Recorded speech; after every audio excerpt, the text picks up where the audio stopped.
Good morning, everyone. We're continuing with the Ananda way of life based on the guidelines of conduct for Ananda members.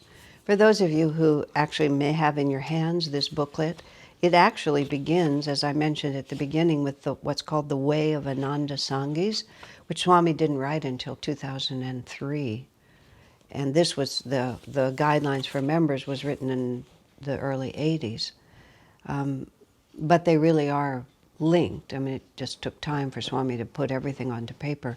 I did an entire series on the way of Ananda Sangis, maybe perhaps a year ago. But if you find anything that has been going on in the Ananda way of life meaningful to you, you may find it also beneficial to go back and find that series on YouTube. Okay, let's start with the prayer.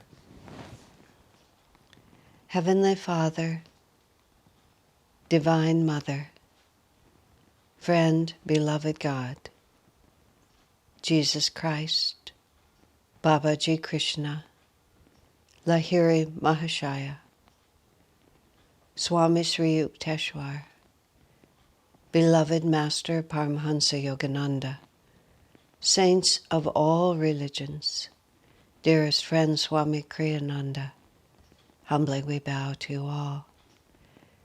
Lift our spirits into thy realm of joy. Help us to see this life as just one chapter in this great epic of our journey from delusion into freedom. Give us the courage to persevere like heroes through every challenge, to go forward without hesitation in the sure knowledge that at the end of the journey we will find thee and live in eternal bliss. Om, peace. Amen. All right. So this is the 6 paragraphs of the Sevaka life vow. And I'm just going to start right in where we left off. I promise to live my life in openness and surrender to God's will. Wow. I promise to live my life always in openness and surrender to God's will. Actually, I see that phrase, I promise. You know, you think about little children. I don't know, as an adult, it's hard for me to think of very often when I've said the phrase, I promise. I've made a lifelong practice, as all yogis ought to be truthful in what I do. In Patanjali, there's Patanjali's Yoga Sutras. He talks about the fruit of truth-telling is that the world, that you can bind the world with your words, that what you speak will necessarily have to manifest and become true because you only speak the truth. So it becomes a practice, and it's not merely just the words that you use, but just the way that you live. When I was younger, and I would say up until the time I got serious at Ananda and really knew what I was doing there, I'm not selfish. I've never been selfish by nature, but I was very conscious of myself. And I like to have fun. I like to do those things that I would enjoy the most, is how I would put it. And so in all situations, I would always be aware, I would calculate my own advantage. That was how I put it to myself. Fortunately, my own advantage to me was often generous and participating and happy. So when I would calculate my own advantage, it wasn't as Machiavellian as that, because my own advantage wasn't to take from people, but it was to give. But if I thought it was more fun to help this person than it was to do that one, then I would always shift over and help this one. And as a consequence, I didn't always do what was expected of me, or I didn't show up where I was expected to show up. And this was actually after I got to Ananda. And I lived for those first 10 years very closely with this wonderful woman named Seva, who's still at Ananda, and she's a bit older than I am, so we become old ladies together. But for those first 10 years, we were always together. And she was my mentor in every way. And she was more of an adult than I was. And she was in charge of the finances for Ananda at that time, and she would go to work every day to the publications building, and she knew how to work. She knew how to show up on time and work a certain number of hours. I didn't know any of those things. And I remember one morning I set off at 8 in the morning from my house, from my trailer in Ayodhya, and I veered. Seva and I walked together, and she went straight to work, and I veered off for some reason. And in my mind, I was on a straight line to go to work, and I arrived at 4 in the afternoon, having left home at 8 in the morning. And when I came in, Seva didn't, she was a woman of few words, but those words always carried a lot of weight. And I walked in at 4 in the afternoon instead of at 8:30 when I was expected, and all she said was, "Good morning." And of course I knew immediately what she was saying to me. And I had, first I helped pick strawberries, I think, and then somebody else needed something, and then someone wanted a little conversation, and then this. And I mean, this all took place in a very small area, so I'm moving around with inside of my office, this whole time, but I'm never inside the building. And but I really began to think about whether or not I had the capacity to set my will to something and follow it. And I was not good at it. It's one of the huge remedial areas that I've worked on for all the 50 years that I've been part of Ananda, and I've gotten much better at it. I would procrastinate, and I just had a hard time just following through. And a lot of it was just self-indulgence. Well, all of it was self-indulgence. If I got a better offer somewhere, I would just take it. And as I said, I could mask that selfish tendency because my better offers were also expansive and generous, but they were not what I said I would do. And I realized, and fortunately I had Seva to discipline myself too, and I just made the commitment that I would start doing exactly what I was supposed to do. And I joke that if Seva and I had made an agreement that we were going to go into Nevada City to do our laundry, because we didn't have local laundry, so every week or two you'd have to either send your laundry or drive into town with someone and go to the laundromat. It was just like one of the consistent patterns of life there. And it was, completely boring and uninteresting, but it had to be done. But I would say that if I had promised Seva that I would go to town with her and we would do our laundry, and Babaji came to the retreat and was going to give a satsang, I would go to town and do my laundry with Seva, because I was trying to impress on myself that, Swami has an affirmation that he wrote later. My word is my bond, and so also is my resolution. I'm good at my word is my bond. I'm still working on so also is my resolution. But the point being is I promise. It's just like, that is not a small thing to say, I promise. And have that carry the weight of the universe and actually and truly be true. I promise.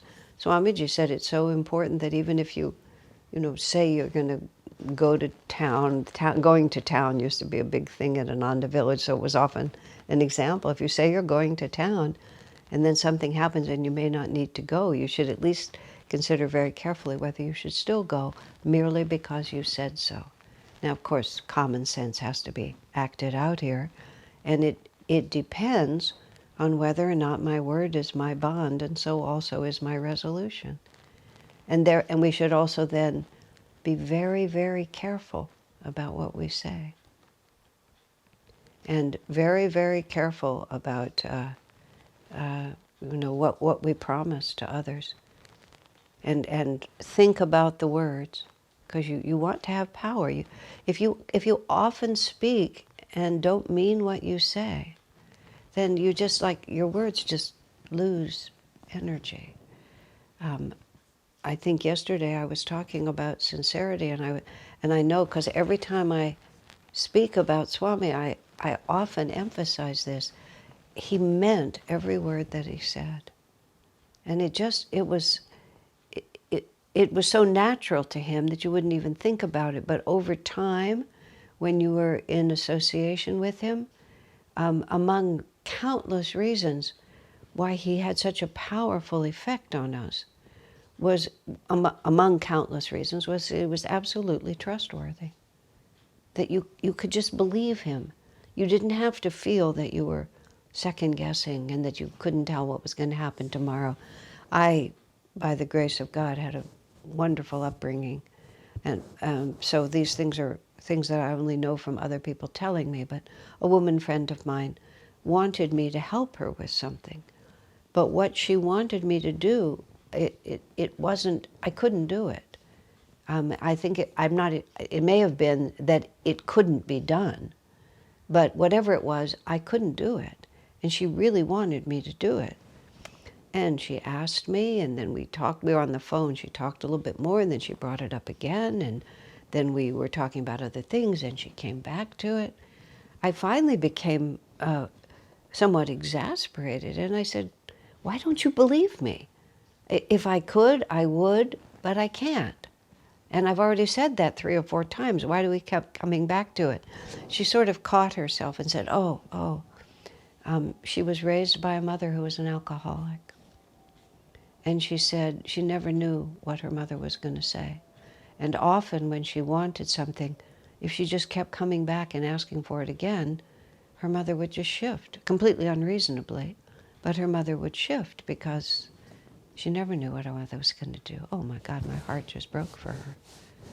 But when I thought of that in contrast to the way Swami was in our lives and the way we want to be with others, we want people to know that we're speaking the truth and we mean what we say. And if you start watching yourself, you realize it's a real spiritual practice. It's not just, oh yeah, I always tell the truth. Really? Are you always sincere in what you say? Are you always exact and really mean it? Do you tell people you'll do things and then not follow through? There's countless. So, I'm going to just come back to this word. But the reason I took all that off of promise is because once I became better at following through on what I said, there was no need to say, I promise, because if I said it, I meant it.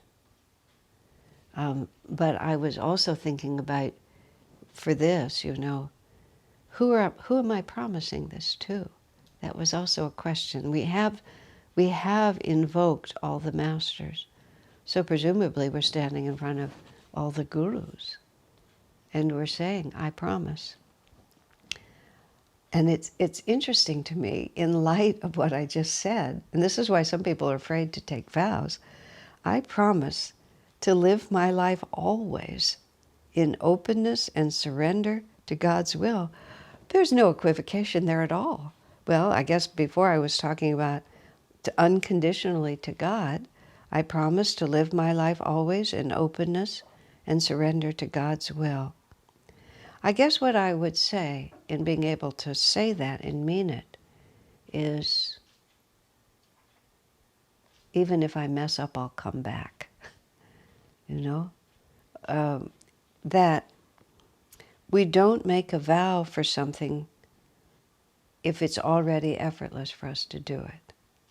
I mean, most of us don't have to promise not to punch people in the face when we're angry with them, and not to carry loaded guns in case somebody accosts us, or, not to steal someone else's money. Or it was a joke at Ananda village for many years. We were very isolated and it was just us. That you could leave, $500 in cash on the table, and it would just sit there until whoever it belonged to came back to get it. Now, if it was a whole plate of chocolate chip cookies, when you came back, one of those cookies might be gone. But, money, a diamond ring, whatever it was, it was unthinkable. Nobody who was there would ever have done such a thing. So nobody had to vow not to steal.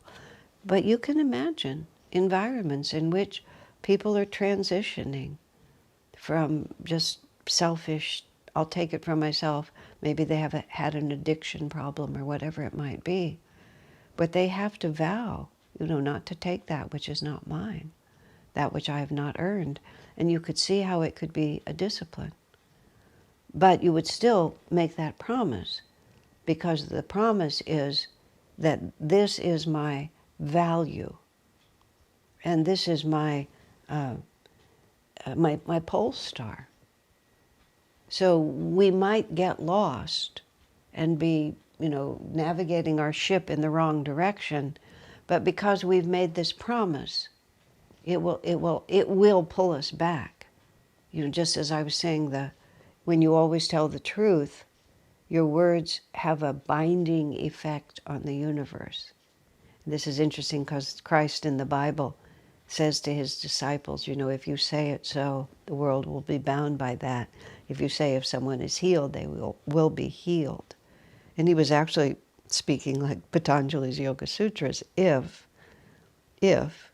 you conform to that power at all times. So I promise to live my life in openness and surrender to God, means that this is my value now. And I will measure all my actions in relationship to it. And when I perceive, because inevitably we will falter, when I perceive that I have allowed my desires to blind me, then I will immediately come back. Not that I will never waver, but I will never, once I am aware of my error. I was remembering this incident I had with Swami Kriyananda in India. And I made promises in his name that I had no right to make. And it turns out that in one particular case, I sort of, anyway, I extended an invitation to someone, and it was not mine to extend, and I did it on behalf of Swami, and it was not Swami's point of view.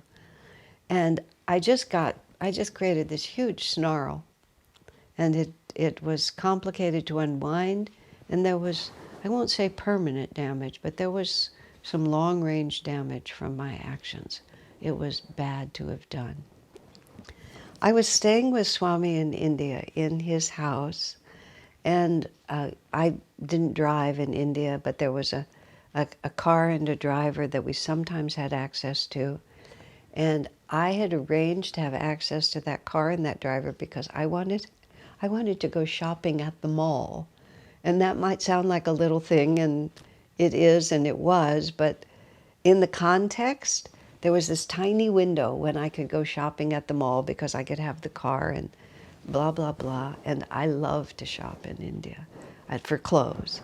When I became a Nayaswami and gave it all away, a great deal of my lovely stuff was from that mall in India, from these certain shops that I really liked. That particular day, I was totally focused on going to the mall. And because of that, I just wasn't paying attention. And at the end of the day, when the whole mess was beginning to unravel, I just said to Swami, Swamiji, I was thinking about going shopping at the mall. And I just wasn't thinking about anything else. And he said to me, he said, yeah, it was very unusual. He said, you're usually very attentive, to his well-being and the nuances of his preferences. And I just went zip, like this. I said, I was only thinking about going to the mall. And I said to him then, I said, we can't let down our guard even for a moment, can we? He said, no. I mean, it's like, just to say I promise to live in openness and surrender to God's will doesn't mean that from that point one will always be in openness and surrender.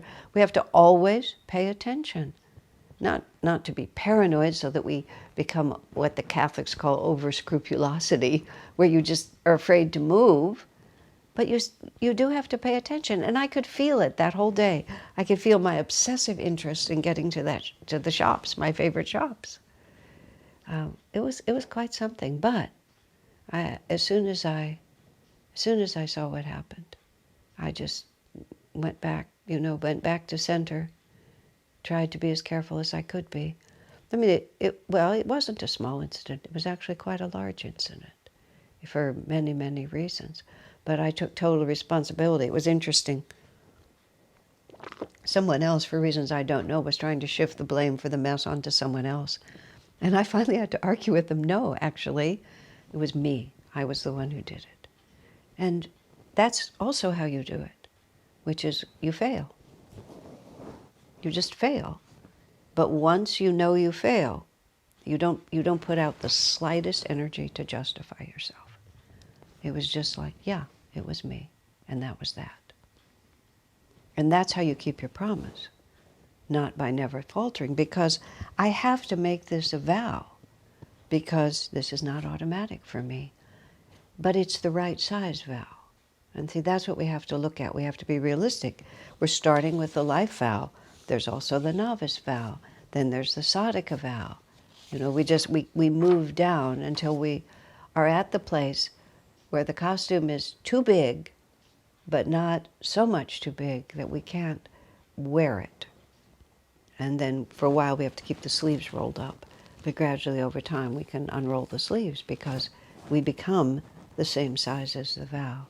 I promise to live my life always, not even a little, but always. Promise always, in openness and surrender to God's will. It's a wonderful vow. I will abide by the monastic principles of simplicity and self-control as they have been defined in the guidelines for the conduct of the members of Ananda Sevaka order. Well, that's of course what we've been doing this whole time. And this is also, this is, the way he puts it, as they have been defined, because simplicity and self-control could be more extreme than how they have been defined. And this is also, and this is important to understand, this is not just a vow to God. This is a vow of cooperative obedience to the spiritual community and therefore the spiritual life as Master presented it, but then as Swami interpreted it. I remember there was a man who moved from our community, our urban community in Palo Alto, to Ananda Village. And Ananda Village being the founding community, being the most highly developed, being the most isolated, the lifestyle there can be more concentrated. I mean, you can live your whole life just on that property. And everything now, you don't have to go to town to do your laundry. It's like, and there's a market. You can even buy ice cream there. I mean, things that in the 70s we had to go to town on a regular basis. But now you can just live there. Your children can go to school there.